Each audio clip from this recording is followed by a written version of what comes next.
IMF के साथ मामलात बेहतरी की तरफ जाते हुए नजर आ रहे हैं। एक तरफ आईएमएफ ने गारंटी मांगी थी कि अपने जो दोस्त मुमालिक हैं उनसे रोल ओवर लेकर आए, तो दूसरी तरफ आईएमएफ के साथ जो है मामलात अब बेहतरी की तरफ जाते हुए नजर आ रहे हैं, क्योंकि आईएमएफ की तरफ से भी अनाउंसमेंट की जा चुकी है। 25 सितंबर को होने वाले एग्जिट के इजलास के अंदर पाकिस्तान के कर्ज प्रोग्राम को मंजूरी को बेसिकली एजेंडे का हिस्सा बना लिया गया। इस टाइम पर एग्जीक्यूटिव बोर्ड के इजलास में कर्ज प्रोग्राम की मंजूरी दी जा सकती है। आईएमएफ के तर्जुमान जूलिया कुसेक ने यह बात कर दी है, तस्दीक कर दी है। जूलिया कुसेक ने हुकूमत की जानिब से जो है वो किए जाने वाले इक़दामात की तायद भी की है, अप्रिशिएट भी किया है उसको। तर्जुमान आईएमएफ के मुताबिक उनका ये कहना है कि जी बेसिकली पाकिस्तान और आईएमएफ में स्टाफ सतह का मुआहिदा जुलाई में तय पा गया था, जो कि वी ऑल नो पाकिस्तान ने 9 माह का स्टैंड बाय मुआहिदा गुज़िश्ता बरस कामयाबी से मुकम्मल किया था और पाकिस्तान का 37 मंथ्स का जो कर्ज प्रोग्राम है उसकी शराइत के ऊपर भी अमल दरामद कर दी जा चुकी है। पाकिस्तान को अपने तरक्याती शराकतदारों से जरूरी मालियाती यकीन दहानी हासिल करने में कामयाबी हुई है, जिसकी वजह से अब ये वाला इशू जो है हमारा सॉल्व होता हुआ नजर आ रहा है। स्टेट बैंक ऑफ पाकिस्तान का कहना है कि हुकूमत ने आईएमएफ प्रोग्राम के लिए मतलूब तमाम माली यकीन दहानियां हासिल कर ली हैं। अब आईएमएफ प्रोग्राम के हुसूल के अंदर मजीद और कोई रुकावट नहीं है। It will be a smooth sail from here. इस टाइम पर पाकिस्तान को रवा माली साल में 26.20 अरब डॉलर अदा करने हैं, जो कि वापस देने हम लोगों ने, और माली साल की अदायगियों में 16.3 अरब डॉलर रोल ओवर होंगे। यानी कुल मिलाकर ये तकरीबन जो है वो 42 अरब डॉलर बन जाते हैं। बहरहाल इसी हवाले से बात करने के लिए हमारे साथ मौजूद हैं डॉक्टर खाकान नजीब साहब, जो कि इकोनॉमिस्ट हैं। Thank you very much doctor साहब, आपने ज्वाइन किया। अशफाक तोला साहब हमारे साथ मौजूद हैं, विन इकोनॉमिस्ट हैं। थैंक यू वेरी मच तोला साहब, आपने भी ज्वाइन किया। तोला साहब, आपसे आगाज करते हैं। आईएमएफ का मामला बड़े अरसे तक लटकता रहा है। अभी जब लास्ट प्रोग्राम हम लोगों ने लिया था, वो 9 मंथ्स वाला जो छोटा सा हम लोगों ने लिया था इशू, तब भी बड़ा प्रॉब्लम हुआ था। आपको भी याद है, बड़े बेहतर तरीके से याद है क्यों हुआ था, ये भी आपको याद है। प्राइम मिनिस्टर ने खुद जाकर इशू को सॉल्व कराया था, ये भी हमें याद है। Why do we have to have issues every time? मतलब हर बार का इशू या कि पॉलिटिकल दबाव है आईएमएफ की तरफ से हम पे, या हम ना अहल है? मैं आपको एक बात क्लियर बता देता हूँ कि इसमें कोई ऐसी चीज नहीं थी कि हमारी तरफ से कोई कोताही नहीं थी। उनका ये था कि 2 रिव्यूज वो साथ करना चाह रहे थे और उनको आना था सितंबर के अंदर, और वो नवंबर में आना चाह रहे थे। हम नवंबर में इनको एक रिव्यू करा रहे थे, तो उन्होंने जिद की कि हमें 2 रिव्यू कर रहे हैं, और उस पर बात बिगड़ी थी। तो बड़े जिद्दी हैं आईएमएफ वाले, वो तो पैसे दे रहे हैं, उन्होंने तो जिद करनी है। उनके अपने इश्यूज होते हैं। अच्छा। और मैं बिकॉज वो कर्ज दे रहे हैं, मैं उनको कुछ कह नहीं सकता।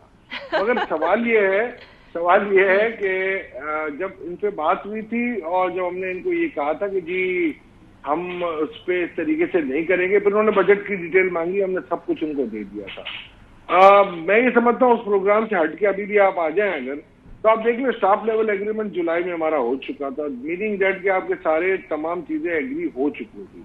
मगर क्या वजह थी कि ये इतना डिले हुआ? उसकी यही वजह थी, जैसे आपने फिगर्स की बात की ना, ये एक्चुअली 26.6 बिलियन डॉलर में 16.6 बिलियन डॉलर रोल ओवर हो गए, में रोल ओवर होने हैं। तो बाकी रह जाते हैं 10 बिलियन डॉलर। 10 बिलियन डॉलर में से 1.5 बिलियन डॉलर हम पे कर चुके हैं। और मैं आपको ये याद दिलाता चलूं कि अगर अभी आप आईएमएफ से प्रोग्राम लेंगे, जो अगर आपको अक्टूबर के फर्स्ट वीक में आई थिंक आपको ट्रेंच आएगी, तो IMF, world bank, Asian development bank और ये भी जितने भी लैंडर्स इनसे मिला के 3 से 3.5 अरब डॉलर आपके पास आएंगे।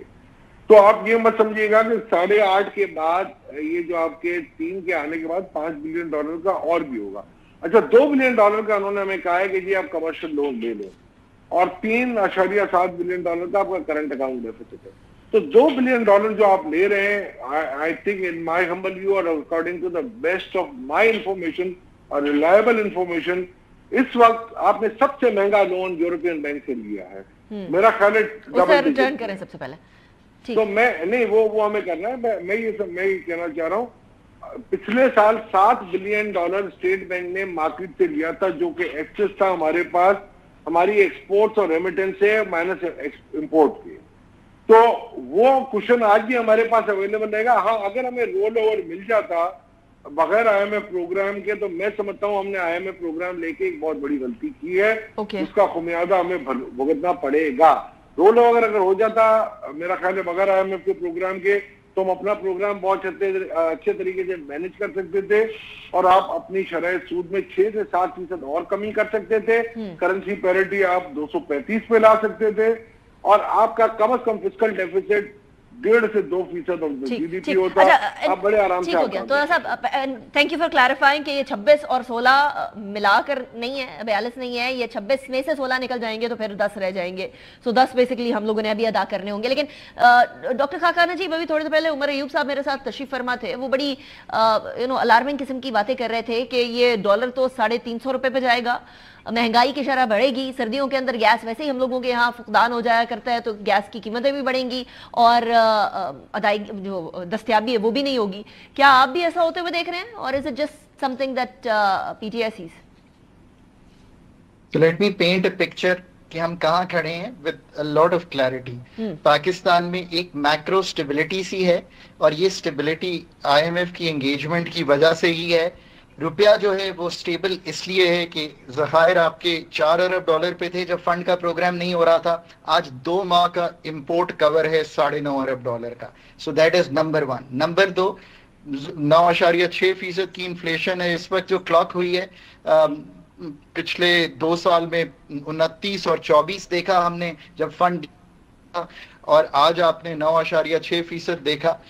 आई डोंट थिंक कि इन्फ्लेशन की एक्सपेक्टेशंस बहुत ज्यादा हैं। अगर एनर्जी के कोई ऐसे पास थ्रूज ना हो, इस वक्त 72 डॉलर पे दुनिया में तेल है, आई थिंक 15 तारीख को ही 12-14 रुपए नीचे पाकिस्तान में भी आ जाना चाहिए।